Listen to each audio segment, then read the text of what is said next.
That is not a fair question, and I could talk about it for probably like an hour.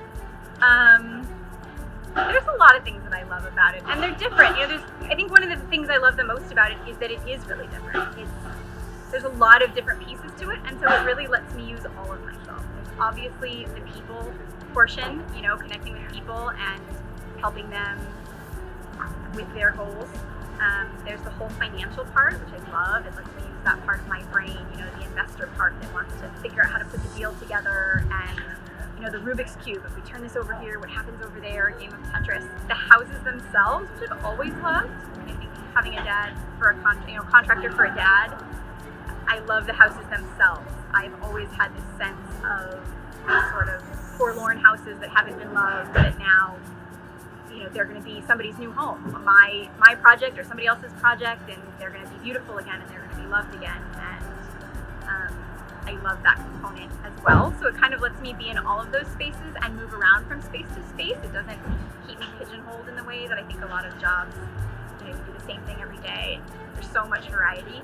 I love seeing people achieve their goals. And in homeownership, it's interesting because some of that is emotional. Like, homes are emotional, right? We have this sentimental sense of where we call our place. But it's also really financial.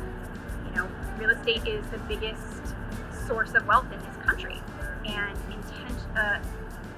educated, thoughtful decisions about real estate now can be a huge difference in people's lives. Even generations down the line, the choices that we make now are going to impact what our kids inherit and what their kids inherit. And people are motivated to different degrees by the financial side or by the emotional side, but it's a chance to connect with people on both of those levels, which I think is one of the things that I really love. Plus, house hunting is kind of like being in a giant thrift store, which is one of my favorite things ever. You have to sift through all the mediocre stuff, but hidden in there somewhere is the perfect thing. And that process, that sort of hunting, scavenger hunt process, is actually one of the first things that I really fell in love with. Before I knew enough about real estate to get into some of the other, the financial and the other aspects, I just loved hunting for that perfect thing, for that perfect person.